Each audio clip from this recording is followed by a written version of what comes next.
हर हर Mahadev. Hello everyone. तो कैसे हैं आप सब? मैं आशा करती हूँ आप सब अच्छे होंगे।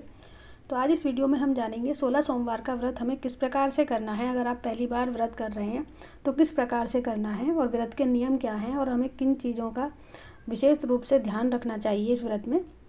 और बहुत ही कठिन होते हैं ये व्रत, तो आप अगर ये व्रत करना चाहते हैं तो इस वीडियो को एंड तक ज़रूर देखें। तो आइए वीडियो को स्टार्ट करते हैं। तो सबसे पहले जहाँ पर भी आप पूजा कर रहे हैं उस पूजा स्थल, जो भी आप पूजा करते हैं मंदिर में या कहीं भी, उसको अच्छे से साफ़ सफाई कर लें। सुबह उठ करके आप अच्छे से घर की साफ़ सफाई करके एक चौकी लगा लें और चौकी पर एक सफ़ेद रंग का हम कपड़ा बिछा लेंगे। तो देखिए मैंने यहाँ पर सफ़ेद रंग का कपड़ा बिछा लिया, चौकी भी लगा ली है और इस पर हम थोड़े से फूल रखेंगे और भगवान शिव की मूर्ति या फ़ोटो जो भी है आपके पास, भगवान गणेश, माता पार्वती की, तो उसको आप यहाँ पर रख लें। देखिए मैंने यहाँ पर ये फ़ोटो को मैं यहाँ पर रख लूँगी। आप मूर्ति भी रख सकते हैं। अगर फ़ोटो में गणेश जी भगवान और माता पार्वती नहीं है तो उनको अलग से भी आप विराजमान कर सकते हैं। तो देखिए मैंने यहाँ पर रख दिया है फ़ोटो को। और अब देखिए हम यहाँ पर एक थाली ले लेंगे, कोई भी बड़ी सी थाली या प्लेट आप ले लें और उसमें हम देखिए हम यहाँ पर शिवलिंग रखेंगे। तो शिवलिंग अगर आपके पास है तो आप वो रख लें। अगर आपके पास शिवलिंग नहीं है, आप घर में शिवलिंग नहीं रखते हैं, तो आप मिट्टी की शिवलिंग बना लें, पार्थिव शिवलिंग बना सकते हैं आप। तो साफ़ सुथरी प्लांट वगैरह से मिट्टी लेकर आप शिवलिंग बना लें। तो देखिए मेरे पास यहाँ पर शिवलिंग है तो मैं यहीं पर उसको रख दूँगी शिवलिंग को। तो देखिए बेलपत्र ले लिया है मैंने यहाँ पर, तो हम बेलपत्र के ऊपर शिवलिंग को यहाँ पर रख देंगे। तो इस तरीके से आप रख लें।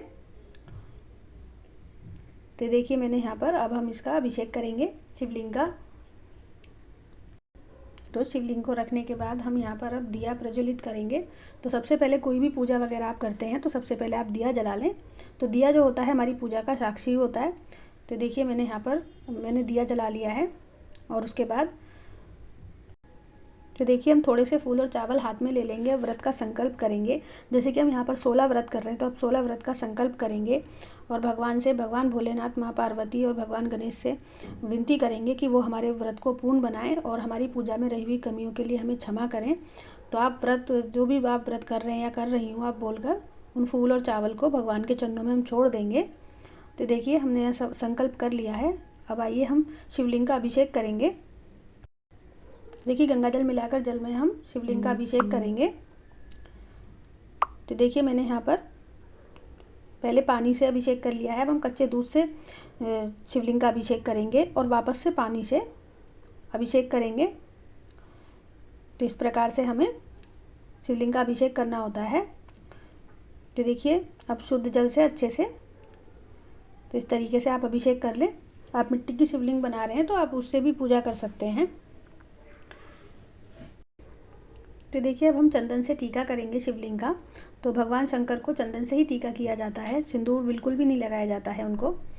तो देखिए आप मिट्टी के शिवलिंग भी यहाँ पर रख सकते हैं। वैसे तो मिट्टी का शिवलिंग ही रखा जाता है। अगर आपके पास शिवलिंग है, आप डेली पूजन करते हैं, तो आप उसको यहाँ पर रख लें। भगवान शंकर को, भगवान गणेश को और माता पार्वती को हम यहाँ पर टीका कर लेंगे। माता पार्वती को मैंने कुमकुम से टीका किया है और भगवान शंकर को चंदन से टीका किया है। तो इस तरीके से जो हमने ये दिया रखा है इसका भी हम टीका कर लेंगे। तो इसी तरीके से ये हमारा हमने शिवलिंग का अभिषेक कर लिया है। बाकी की पूजा हम यहाँ पर करेंगे। तो अब देखिए हम यहाँ पर फूल समर्पित कर देंगे। अगर सफ़ेद फूल मिल जाते हैं तो आपको बहुत ही अच्छा है। तो मैंने यहाँ पर सफ़ेद फूल शिवलिंग पर समर्पित कर दिया है। और भी कोई रंग के आपको फूल मिल जाते हैं तो वो भी आप यहाँ पर समर्पित कर सकते हैं। आप बेलपत्र समर्पित कर सकते हैं और धतूरा समर्पित कर सकते हैं। शमी पत्र मिल जाए तो बहुत ही अच्छा है। तो शमी पत्र का तो बहुत महत्व होता है शिवलिंग पर। तो कौवे के फूल या पत्ते जो भी भगवान शंकर को चढ़ते हैं तो आप वो भी यहाँ पर उनको समर्पित कर सकते हैं। तो देखिए मैंने यहाँ पर धतूरा समर्पित कर दिया है। अब देखिए भगवान गणेश, भगवान शंकर और माता पार्वती को भी हम यहाँ पर फूल समर्पित कर देंगे। तो जैसा भी फूल आपको मिल जाए तो आप ज़रूर समर्पित करें भगवान को। और देखिए भगवान गणेश को हम यहाँ पर दुर्वा समर्पित करेंगे। तो जो भी उनकी खास चीज़ें हैं भगवान शिव की, उनको आप ज़रूर से समर्पित करें यहाँ पर। और देखिए इस व्रत में बिल्कुल भी नमक नहीं खाया जाता है। ये व्रत जो है मीठा ही खाया जाता है इस व्रत में। तो आप बिल्कुल भी नमक का सेवन ना करें अगर आप ये व्रत रख रहे हैं तो देखिए अब हम वस्त्र स्वरूप यहाँ पर जनेऊ समर्पित कर देंगे शिवलिंग पर। अगर आपके पास जनेऊ नहीं है तो आप कलावा यहाँ पर समर्पित कर सकते हैं वस्त्र स्वरूप। तो देखिए मैंने यहाँ पर इस तरीके कलावा समर्पित कर दिया है। जो हमने फ़ोटो रखी है भगवान शिव की और माता पार्वती की, उस पर भी हम वस्त्र स्वरूप कलावा समर्पित कर देंगे। तो देखिए मैंने यहाँ पर वस्त्र स्वरूप कलावा समर्पित कर दिया है। तो देखिए अब हम यहाँ पर भोग समर्पित कर देंगे। तो भोग में चूरमे के लड्डू बनाए जाते हैं। तो इनको बनाना बहुत ही आसान है, आप इनको आराम से घर पर बना सकते हैं। तो मीठे चूरमे के लड्डू बनाए जाते हैं। ये 3 ही रखे जाते हैं। तो पहला जो होता है वो भगवान का होता है, और दूसरा गाय माता का होता है, और तीसरा जो जिसने व्रत रखा है उसका होता है। और जो फल वगैरह होता है, जो भी आप फल समर्पित करते हैं, उसके भी 3 हिस्से किए जाते हैं। जैसे कि लड्डू के 3 हिस्से करेंगे हम, वैसे ही फलों के भी करेंगे। तो उसमें से आप 3 हिस्से, एक भगवान का, एक गाय माता का, और एक आपका जो भी जिसने भी व्रत रखा है उसका होता है। तो वही प्रसाद हमें खाना होता है, और हमें इसके अलावा कुछ भी नहीं खाना होता है इस व्रत में। तो ये व्रत प्रदोष काल में ही किया जाता है। तो अगर आप सुबह करना चाहते हैं, आप वर्किंग वगैरह हैं, तो आप सुबह में भी ये व्रत कर सकते हैं। तो जैसा भी आपको ठीक लगे आप कर सकते हैं। तो धूप दीप दिखा देंगे यहाँ पर। तो देखिए दक्षिणा आप ज़रूर समर्पित करें। जो भी आप कभी भी पूजा करते हैं तो उसमें दक्षिणा आप ज़रूर समर्पित करें, क्योंकि दक्षिणा में पूजा में रही हुई कमियों के लिए दक्षिणा उसको पूरा कर देती है। तो दक्षिणा आप ज़रूर समर्पित करें। तो देखिए मैंने एक लोटे में यहाँ पर जल ले लिया है। अब हम कथा सुनेंगे। 16 सोमवार व्रत की आप यहाँ पर कथा सुन लें या पढ़ लें। थोड़े से फूल और चावल लेकर हम यहाँ पर कथा पढ़ लेंगे या सुन लेंगे।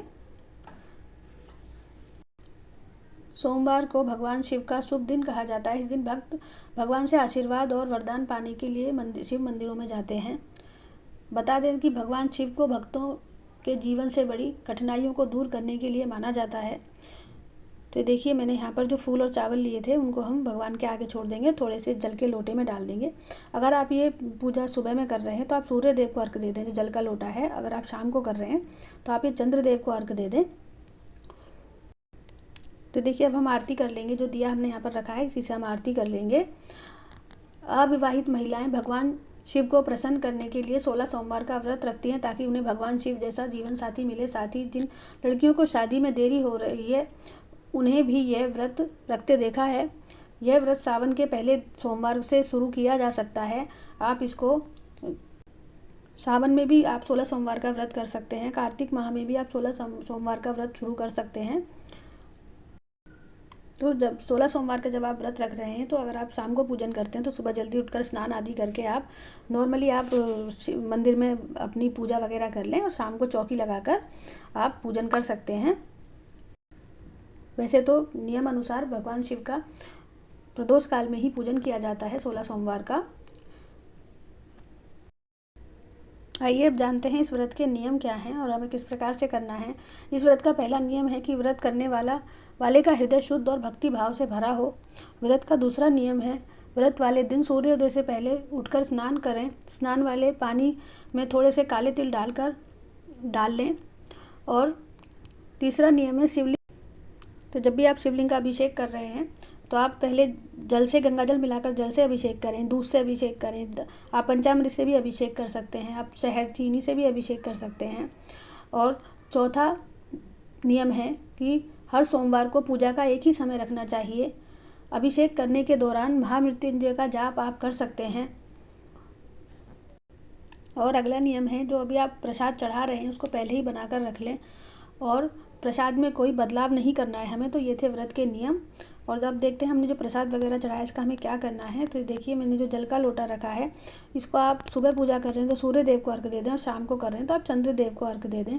और ये जो हमने लड्डू और का प्रसाद रखा है तो एक हमें भगवान को चढ़ाना होता है, एक हमें गाय माता को देना होता है। अगर गाय माता नहीं है तो आप किसी कुंवारी कन्या को दे सकते हैं, और एक हमें खुद खाना होता है।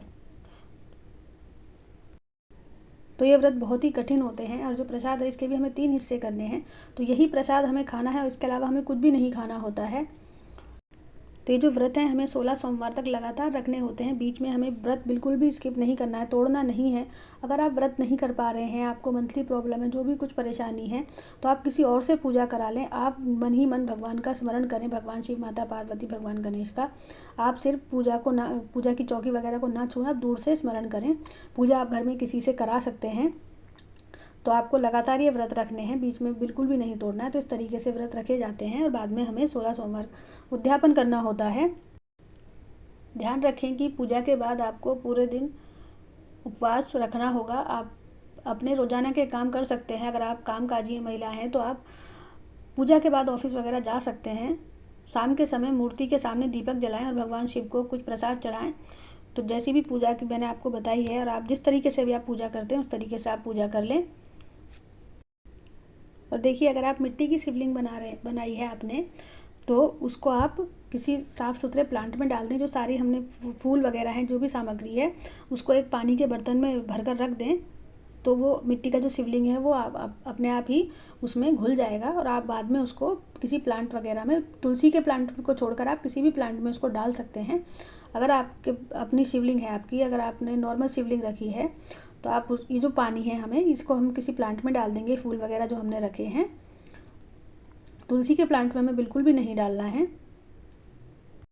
तो ये थी संपूर्ण जानकारी 16 सोमवार व्रत की।